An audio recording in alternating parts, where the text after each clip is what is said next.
The main purpose of this game is to bring the youths of, in all our tertiary institutions together in a cordial and friendly atmosphere to have interactions, to play sports, and to do sort of thing as one of the way by which we can bring them together. I participated in the table tennis match, which I represented EXU, and we won 3 gold medals and 1 bronze medal.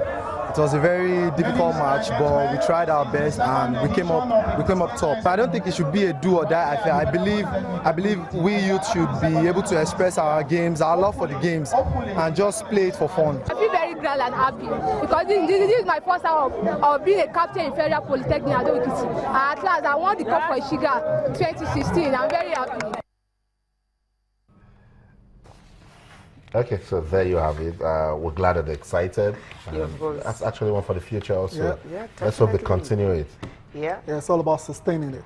Yeah, I think I actually love what Clement Osubu said. You know, he talked about the fact that he played table tennis, and of course he won medal there, and being able to interact with other players is something he really loved about it, and that's really cool. You know, playing in university, playing table tennis. And at this point, they're already superstars in school. Of course, when they're passing them, because say, oh, that's remember Funke Oshonaike's story. When she's going for a competition, the entire school just gathers. We need to bring back school sports in Nigeria. Very, very important. Let's set the agenda this morning. Let's tie it around school sports, particularly with what we're doing with the Channels National Kids School. I want you to talk to us. What are the ways you think we can revive school sports in Nigeria? On Twitter, we're Channels_sports, and on Facebook, we're Channels Sports. You can also send an email to sports this morning at channelstv.com. We're also taking a look at what's going on in the CAF Champions League. We're about to talk about that one. Aimba Football Club, they won the first leg in Port Harcourt by 3-0 against Etoile du Sahel. Not good news coming from Tunisia. We'll talk about it. We'll also take a look at the NBA playoffs. You know, that's the real deal at the moment. Tal Salam is here, and together we will be taking a look at the NBA playoffs. And of course, whatever you want to talk about. Are you worried with what we told you about weightlifting? So it means the other federations that have athletes going to the Olympics, they need to start getting ready. We just can't keep doing the wrong things the same time over and over and again. So not a good one. 8 male weightlifters are decamped, and that means Nigeria will not have any male representatives in weightlifting at the Olympics. Not a good one, particularly knowing very well that we didn't do so well at the London 2012 Olympics. We're expecting that this year will be better. 4 years gone by, and it looks the same story. More of the same. Story. Wow. Yeah. Well, it's what's something like a record. That's something you keep talking about and talking. No, you about. spoke about it in 2012. It didn't change. This is in 2016. It's not changing. We'll talk about it again in 20.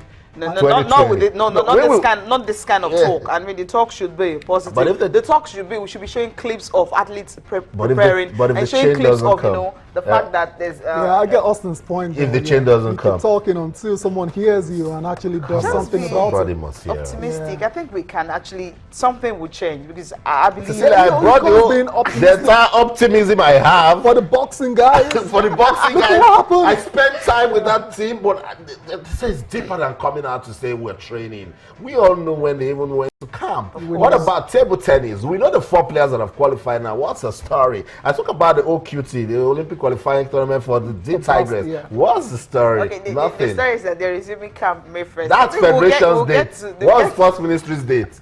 We'll get to listen to the Federation president. Oh my goodness. But then we'll keep talking about it. I've just told my guys we won't stop. We want to see a change in Nigerian sports, and we believe that we have the talent. We just need to ensure that we have visionary and purposeful leadership. And with that, sports in Nigeria will shine again. Guys, let's go to Tunisia. We're believing that Aimba will ignore all of these distractions that we're hearing. Not pleasant news at all coming from Tunisia. First thing first. They delayed in coming to pick the team, and then our journey turned out to be 5. And give us buses to go and train. These Tunisians, they didn't do anything. But you expect that when... Are you surprised? Are you really surprised? They want to frustrate you and do everything possible to ensure that you are not settled for the game. Wow. And you know, they said they trained under floodlights, they played artificial turf, they've done everything possible to ensure that they will be ready for this game, and the Tunisians are trying to frustrate their efforts.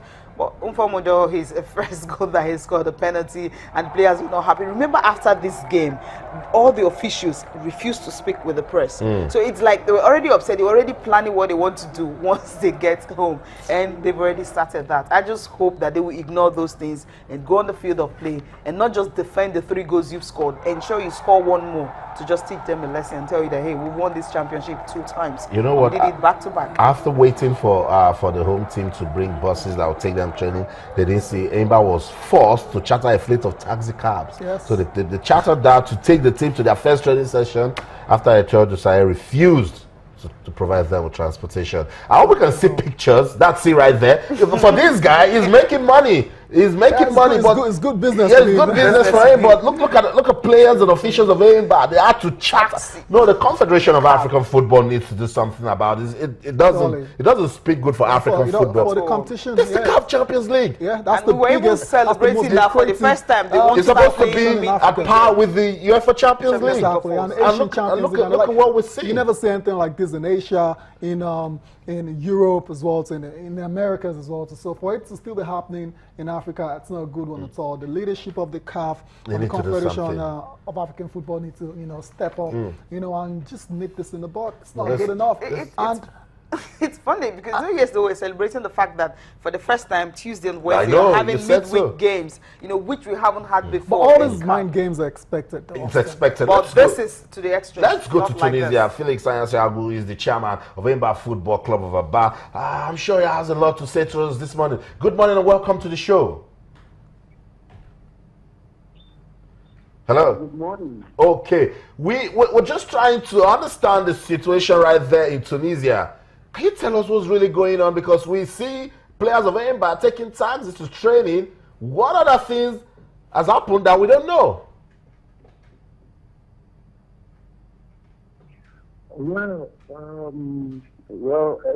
at the moment, we are just okay, but it was quite unfortunate what happened yesterday.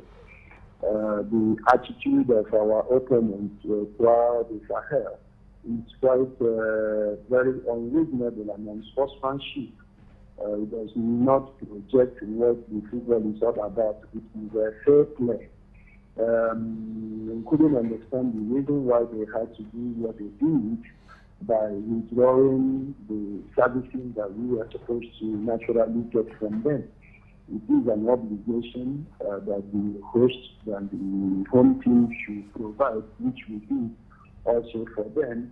When they came to Nigeria, we provided everything that needed to be for them. And unfortunately, as we arrived here, we are not really received at the airport. Later, the records were provided and brought us to where we are in Monastery. But surprisingly, the time of our training, they withdraw all the buses. We couldn't understand the reason why. We tried to go through to them. Their only excuse is why did we have to stay a distance of 20 minutes away from their city. It's an obligation. It doesn't matter where we are. We have made our own arrangement to suit our purpose. We stayed away from their city, which is our own strategy to minimize the hostility and the harassment everywhere. So they withdrew the buses for our training, and because we are here for business, we have no other choice than to make our own personal arrangements by arranging taxis to take us to where we trained yesterday. Okay, now how much impact will this have on the players when they file out tomorrow for the game? No. These are all tricks of the game. These are mind's play. Psychologically, they are doing everything to break us down. But we are a team with a whole lot of experience at the level where we have gotten in this particular competition. We are not seeing anything that can surprise us. We were already expected, and that's why we countered it by making an alternative arrangement.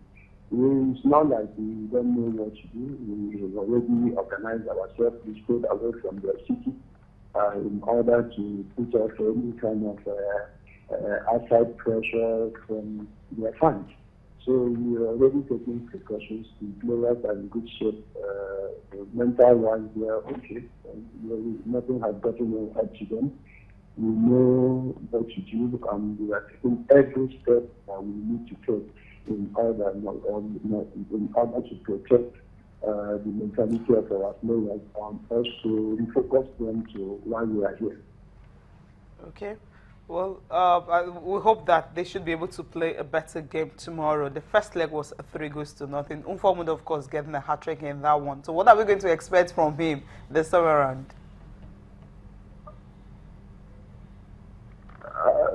Can you come again, please? The first leg ended 3-0, and this is the second leg. And of course, the Tunisians have started with all their gamesmanship and all that by what they did to you guys when you arrived, in Tunisia. So, how prepared would some of the players be, especially Unformed, who got the hat trick in the first leg? Well, it's not an individual thing. We came here as a team, and we are going to play like a team. When we play well as a team, maybe the individual aspect of you as a player will come up, and that's the focus. We are not advising any player to play an individual game.